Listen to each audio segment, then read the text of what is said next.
بسم الآب والابن والروح القدس الإله الواحد أمين. ساعات الواحد يحس إنه نفسه صغيرة. نفسه صغيرة يعني إيه؟ يعني صعبان على نفسه، زعلان على نفسه، وحاسس إنه مظلوم، وممكن يبقى حساس زيادة، يزعل من أقل حاجة، ودايما يحس إن الناس نسيته، وممكن توصل إنه يفتكر ربنا كمان نسيه. كل دي مشاعر تعدي على واحد اسمه صغير النفس. اللي استعمل الكلمة دي القديس بولس، قال شجعوا صغار النفوس. إذن هو كان فاهم إن في ناس كتيرة عندها صغر نفس. وإحنا في التحليل اللي يقراه لأبونا لأي معترف أو تحليل عشية وباكر، نقول الخطايا اللي تيجي بالقول أو الفعل أو من صغر القلب. يعني في خطايا تيجي من القلب الصغير أو القلب الحزين ده. إيه الخطايا تفتكروا اللي يقع فيها الواحد لما يكون نفسيته صغيرة؟ ساعات اللي عنده صغر نفس يدين الناس كتير، من غيظه يفضل يدين الناس. إيه كمان اللي عندها صغر نفس تقع في خطية اليأس، أكتر خطية. المقارنة طبعا، تفضل تقول اشمعنى أنا. فاللي عندها صغر نفس تقع في الفكرة دي. إيه كمان؟ الحسد ممكن تقع في الحسد. الغيرة الوحشة، الغيرة المرة. التذمر، مظبوط، شاطرين قوي. يبقى صغر النفس هو سبب الإدانة والغيرة والتذمر. عموما صغر النفس تخلي الواحد كئيب ومتغاظ على طول وعصبي. الغضب، نعم، ايوه، يحس انه مرفوض فتلاقيه كده ايه، عنيف شوية وحساس زيادة وزعله كتير. وتفكيره سلبي، يتشائم ويتوقع الحاجة الوحشة. كل ده يجي من صغر النفس. آية تانية هفكركم بيها يقولها المسيح: من أعصر أحد الصغار المؤمنين بيه صغير النفس يعصر بسهولة. أحكي لكم مرة، يعني بصلواتكم دايما عندي زحمة على المكتب في مصر، وبعدين واحدة جاية من غير ميعاد، وأنا طبعا مش هينفع أقابل كل الناس من غير ميعاد. أتاري عندها مشكلة كبيرة، فاللي واقفة على الباب الخادمة يعني قالت لها معلش تعالي الأسبوع الجاي، أبونا بيقول لك الساعة كذا. قامت عيطت. طب أنا ما عملتش حاجة، ما هو النظام كده. مهم يعني حيلناها، بس عرفت قد إيه الواحد ممكن يبقى حساس ويزعل. وكانت هتمشي معصرة، تقول لك أبونا رافضني وربنا رافضني ستي في نظام وفي مواعيد مش أكتر. لكن ساعات الشخص الصغير في قلبه شوية يبقى حساس قوي وزعله جامد ويعصر.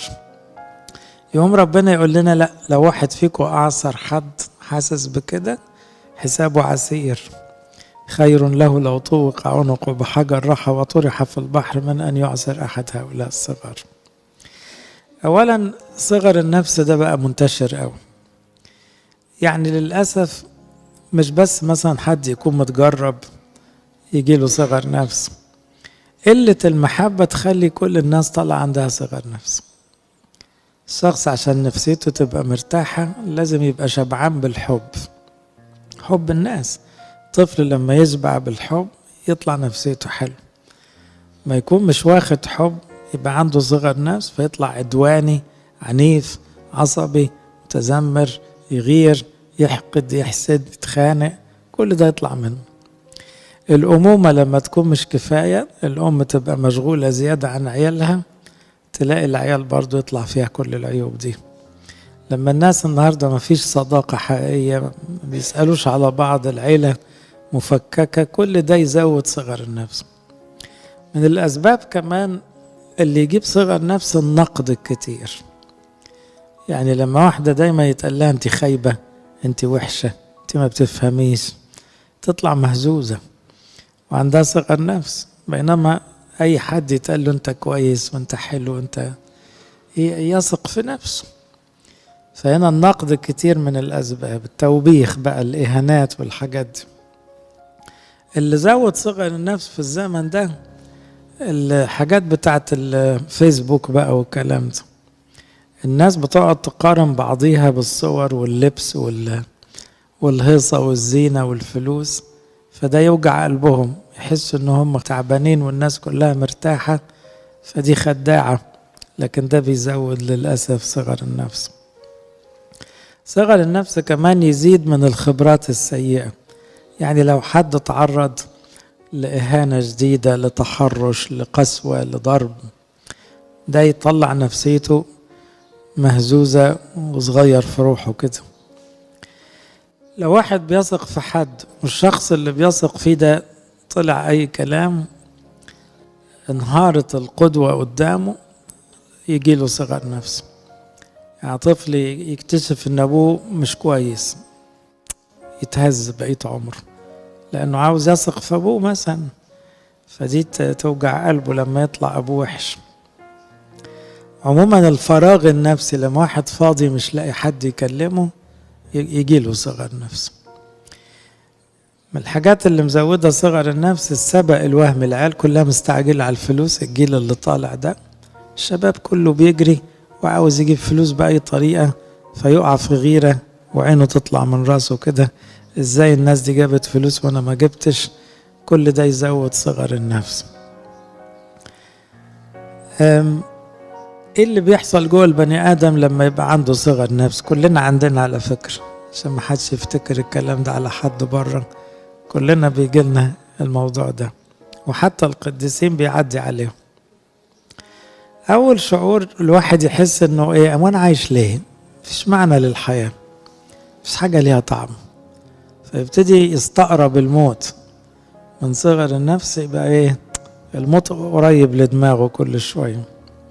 وبعدين الافكار تعلى جواه ويتهيأ له انه محدش بيحبه، يتهيأ له طبعا ربنا بيحبه والعيال بتحبكم وناس كتيرة بتحبكم، لكن هو في لحظة الزعل دي تهيأ له كده. وبعدين يجيله دايما فكرة أنا فاشل، أنا مش بعمل حاجة عدلة، أنا ملياش لازمة، أنا ضايع، وأنا كده كده ميت. تقلب بعدك شوية بقى بشك، هو فين ربنا؟ إذا كان ربنا موجود وبيحبني سايبني كده ليه؟ ابتدي بقى الشك يزيد، ويجيله الشعار بتاع مفيش فايدة، مفيش حاجة هتتصلح، وتقلب معاه بكره بقى، تبتدي يتغاظ من اي حد بيضحك واي حد لابس كويس واي حد ناجح، تقلب معاه بغيظ زي كده، ويبقى مكسوف من روحه كده زي اللي معيوب، فيبقى دايما ماشي باصص في الارض وخايف من منظر. كل ده مشاعر وحشة وافكار بتيجي في قلب الشخص اللي جايله صغر نفسه. ساعات توصل انه ينعزل عن الناس، يهرب بقى، مش عاوز يطلع، مش عاوز يقابل حد، مش عاوز يروح رحلة، مش عاوز يروح الكنيسة، مش عاوز يختلط بالناس. هنا دي مرحلة متقدمة، ودي بداية اكتئاب بقى. طب نعمل ايه؟ هقول لكم 3 خطوات لما تلاقوا نفسكم جايلكم المشاعر دي او حد من العيال عندكم. افتكروا ال3 كلمات دول: شجع نفسك، شجع غيرك، استقبل محبة ربنا. ركزوا فيهم دول، لأن دول هنحتاجهم قوي في الزمن اللي جاي ده، لأنه الإنجيل نفسه قال لنا شجعوا صغار النفوس. طب أنا نفسي صغير، طب أنا حاسس إني بعجز، طب أنا في ناس كسفتني، طب أنا اتنسيت، طب أنا ظروفي ضيقة. معلش، محتاج أشجع نفسي ومحتاج أشجع غيري. هنقولها إزاي؟ ومحتاج نمرة 3 ما استقبلش حب الناس، يمكن ما لاقيش ناس كفاية تحبني، بس هلاقي ربنا بيحبني، بس الواحد لازم يستقبل. يعني ايه الواحد يشجع نفسه؟ يعني ما يقولش الكلام اللي يصغر نفسه. عارفين ساعات واحدة فيكم كده تقعد تقول ايه، انا فاشلة، انا وحشة، أنا عجزت، أنا كركبت، أنا ملياش لازمة، أنا محدش بيسأل عليا، تقعد تتحسر على روحك كده. الكلام ده خطر. زي أرميا النبي لما ربنا كلمه قال له لا تقل أني ولد، تقولش كده، أنا بقول لك أنا عاوزك تبقى نبي، خلاص قول حاضر. لكن هو فضل يقول إيه؟ أنا صغير، أنا معرفش، أنا منفعش. أم ربنا شد عليه قال له ما تقولش كده، بدل أنا اللي قلت لك هيجي منك تبقى لازم يجي منك. مرة تاني في أشعية 49 قالت صهيون، صهيون دي كل نفس، صهيون في العهد القديم تمثل النفس، يعني أي واحدة فينا، أي واحد فينا ممكن يحس أنه يشيل كلمة صهيون وتقولي قالت نفسي. قالت نفسي قد تركني الرب، سيدي نسيني. يوم ربنا يرد هل تنسى المرأة رضيعها؟ مش معقول في واحدة هتنسى عيل بيرضع. فلا ترحم ابن بطنها، في واحدة ما ترحمش ابن بطنها. حتى هؤلاء ينسين وأنا لا أنساك. يبقى ربنا بيقول ما تصدقوش الكلام، ما تصدقوش الفكرة، ما تقوليش ربنا نسيني، دي مش ممكن. لأن لو أنت نسيت عيالك ربنا برضو مش هينساك، وصعب أنت تنسى عيالك، يبقى بالتأكيد ربنا مش هينساك. مرة كمان في المزمور يقول لماذا أنت منحنية يا نفس، لماذا تئنين في. يبقى القديسين دول حسوا بالكلام، حسوا بالمشاعر الصعبة دي. فداود بيقول لي نفسي حزينة كده. يبقى الواحدة فيكم لما تقع في الحزن الرديء أو تتحارب من صغر النفس تقول لنفسها كده لماذا أنت حزينة يا نفسي، زعلانة ليه، بتئني ليه. ترجى الله، قول يا رب أرجوك خليك معايا، لأني بعد أحمد أرجع أشكرك يا رب تاني لأنك عدلت الحال وعزتني وشجعتني وكبرتني. الواحد يشجع نفسه إنه يعمل حاجة عدلة ولو صغير. عارفة لو نجحت في أي حاجة صغيرة ترجع لك الثقة بنفسك، تحس إن لسه ليكي لازمة. عشان كده نفسي كلكم تخدموا في الكنيسة.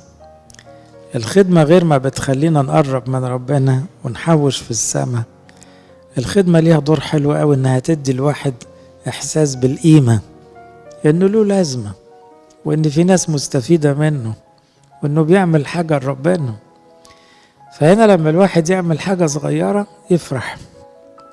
العيل لما بيكتب حرف بيبقى مبسوط لأنه ابتدى يكتب. طب احنا كمان يا كبار بيجيلنا صغر نفس، أشجع نفسي إن أنا أثبت نفسي في حاجة.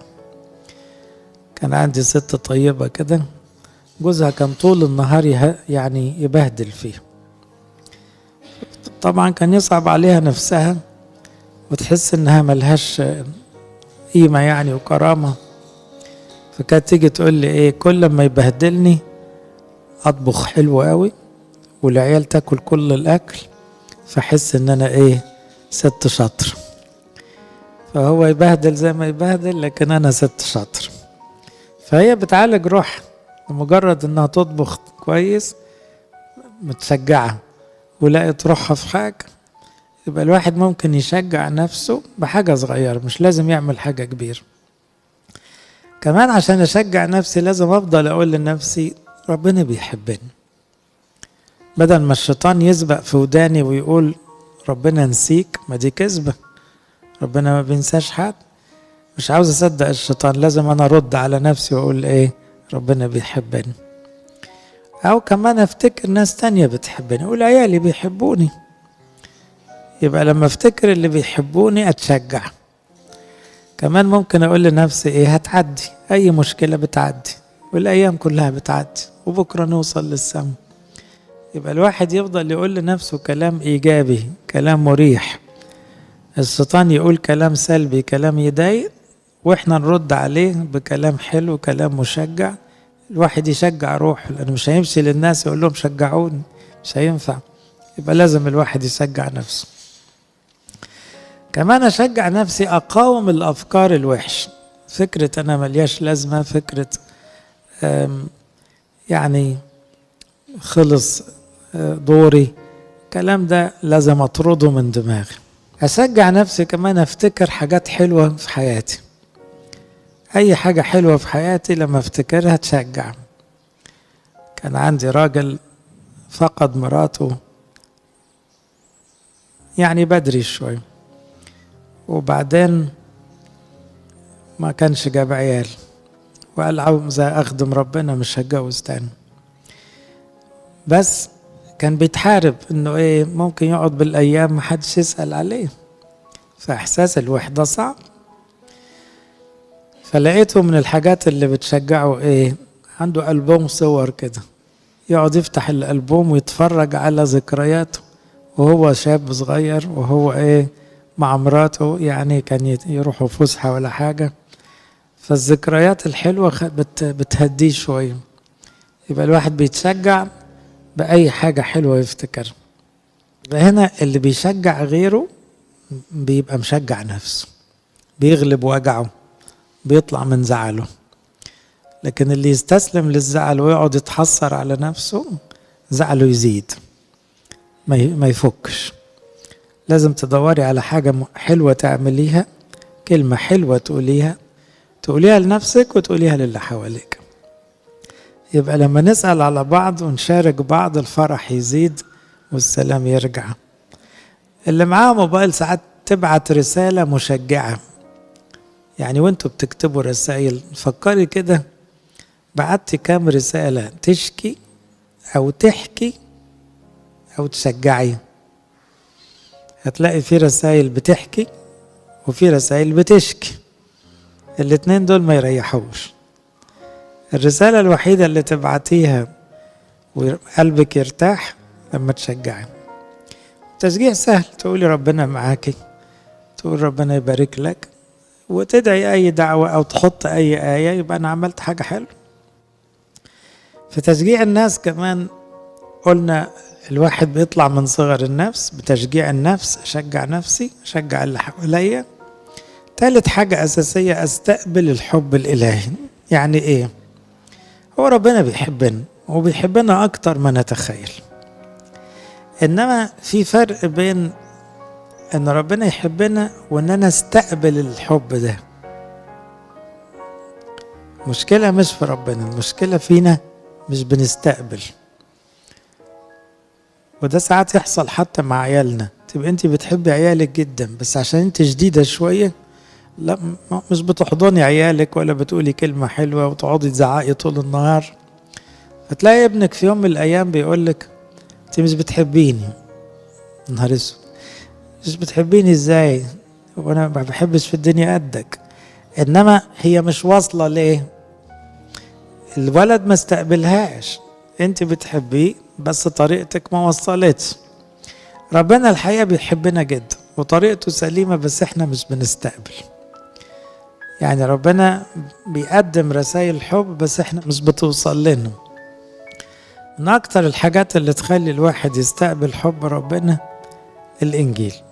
الانجيل كله جوابات حب من ربنا، كل الحكايات اللي فيه تخصنا، كل الكلام اللي فيه معمول عشانه. فاللي تشبع بالإنجيل تسمعه كتير أو تقرأ كتير أو تسمع تفسير الإنجيل يهدي القلب، لأنه ملخص كلام الإنجيل إيه؟ الله محب، هكذا أحب الله العالم حتى بذل ابنه الوحيد كي لا يهلك كل من يؤمن. كمان كل يوم ربنا بيبعت لنا لمسات، يعني يعمل مواقف صغيرة كده كأنه بيقول لك أنا معاك، بس احنا ساعات ما ناخدش بالنا.